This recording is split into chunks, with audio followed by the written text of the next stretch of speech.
Hi, it's Tego and Tracy Venturi with the Venturi Realty Group of Keller Williams Realty. In just a moment, I'm going to go over the market stats for February 2019 in Albuquerque housing. But Tracy, what do we have? So we actually have a contest, sort of.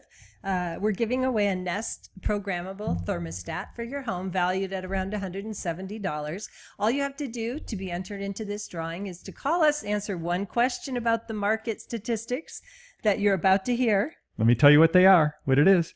How many homes sold, according to the data I'm about to share, in February of 2019 in the Metro Albuquerque area? So after you watch, call us at 448-8888 and enter your name for that drawing. You have until Friday, March 22nd to get yourself entered in to win this beautiful Nest thermostat. Enjoy this market update video.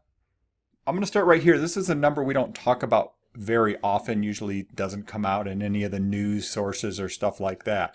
And want to bottom out on one thing real clear here as we start this. We're looking at greater Albuquerque area only, so kind of what we consider Metro Albuquerque, suburban Albuquerque, whatever you want to call it, but basically, you know, the main housing area around Albuquerque. We're looking at resale properties only. Have this broken down by total market in the light blue here. Green is luxury market. Red is, and I'm sorry, I say luxury, 600 and above. This one's 4 to 6. This one is 2 to 4, and then this is 200 and under, which is our median price. But what we're looking at here is total dollar volume real estate sold, 158.4 million in real estate sold. That's in February, which is traditionally our slowest month of the year for closed sales. So a lot of activity. I mean, there really is, and you can see that's a 12% increase over last year. But let's actually look at the units. And so this is a number of homes sold, 680 versus 663 last February. So we had a 2.6% increase. Moderate gain. In what you're going to see here, though, is in that lower price point, this 200 under price point, it's actually down 6%. We saw the biggest increase in that 2 to 4 price range, and that's really just because people are having to move up over 200 because we're not finding as many homes. So let's talk about that. So let's talk about the number of homes for sale. Actually, let me just look at one of the things. So closed sales up slightly, pending sales up 10% over last year. You can see there is a big increase in that luxury market, 34%, and 34 also in that 400 and above, and only 11% here, and then even less increase in that lower price point. But those homes are still moving. But if you look at the number of homes for sale, the inventory is down again, 26% less than last February. If you look at it on I'm going to do this as a rolling 12 months, and you can see, you know, overall over the last 12 months, 21% less inventory than the year prior. But look at this, for that 200 and under, 43% less homes on the market, almost half. There was 850 last February, and there's only 400, or were only 482 on the market then. So, you know, the story is closed sales are up slightly, pending sales are up almost 10%. The for sale homes, the number of homes on the market, down 26% overall. In that 200 and under, it's 40 right here, 43%. And then new listings, if we look at the number of new listings coming on the market, you can see that's also down. It's 10% less. And again, in that 200 and under, 18% less. So, wow, that was a really long way to say that 200 and under price point, high demand, not as, you know, not much inventory based on the buyers. And if we look at the month supply of inventory, which is our kind of the way we look at supply versus demand, and we can see in that 200 and under 1 month supply, which means really if no new homes came on the market this month in March, for example, and whatever the number was, 400 and something sold, there'd be 0 homes for sale. So very, very tight market in that lower. You can see as you go up in price point, there's more and more supply versus demand. So 2.2 months, 2.2 month supply, 3 month supply, 6 month supply over 600,000. So really, if it's kind of a tale of two markets in the sense that kind of median below, high demand, low supply, 600 and above, the luxury market.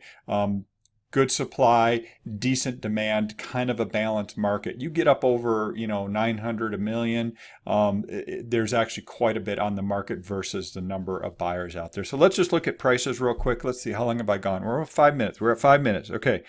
I'm trying to go fast here. I know these things are hard to watch, but I want to just get all this data out there for folks. So looking at price per square foot.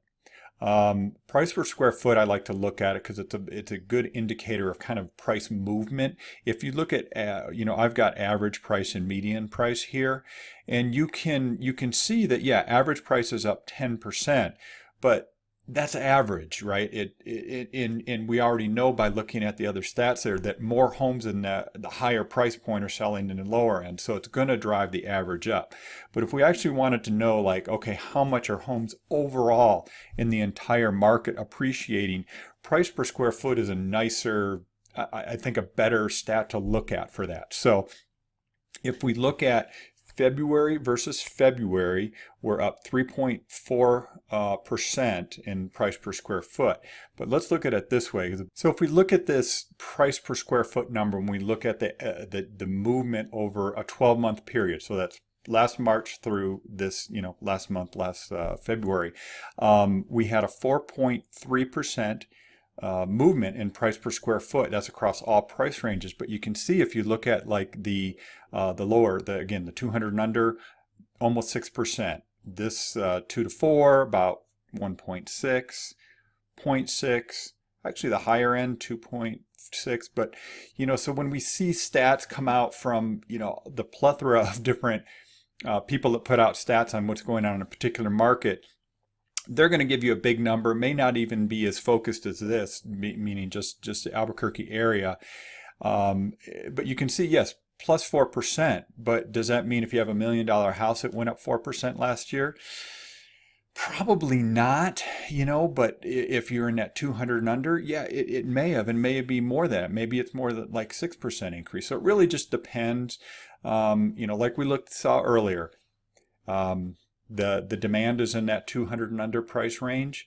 But let me just say one thing about that. And we've been seeing that here on our team, and we have buyers that are waiting for the right house to come on the market. And what's happening is, yeah, there's 400, 500 homes available on the market in that under 200 price range. However, they're not the right houses. So buyers are still being somewhat picky. They're not just going to buy anything like, let's say 2007. That's kind of how it was then. We were, things were just kind of like anything that came on the market was selling. Buyers are still being picky. They still want the right house. They want it priced to the market.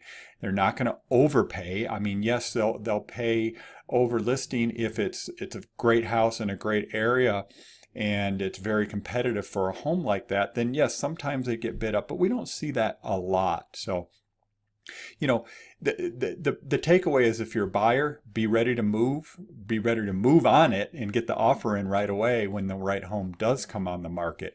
And if you're a seller, you still have to have the home ready. You still have to make it look good. And if you, to optimize your return on the home when you sell it, it's got to be looking good. It's got to be clean. It's got to be priced to the market. You can't get ahead of the market, because then you'll turn off those first buyers that come out and look at it. Wow, Tego, that was a lot of great information. So if you made it this far, don't forget to register or call us to enter to win the Nest Programmable Thermostat, 448-8888.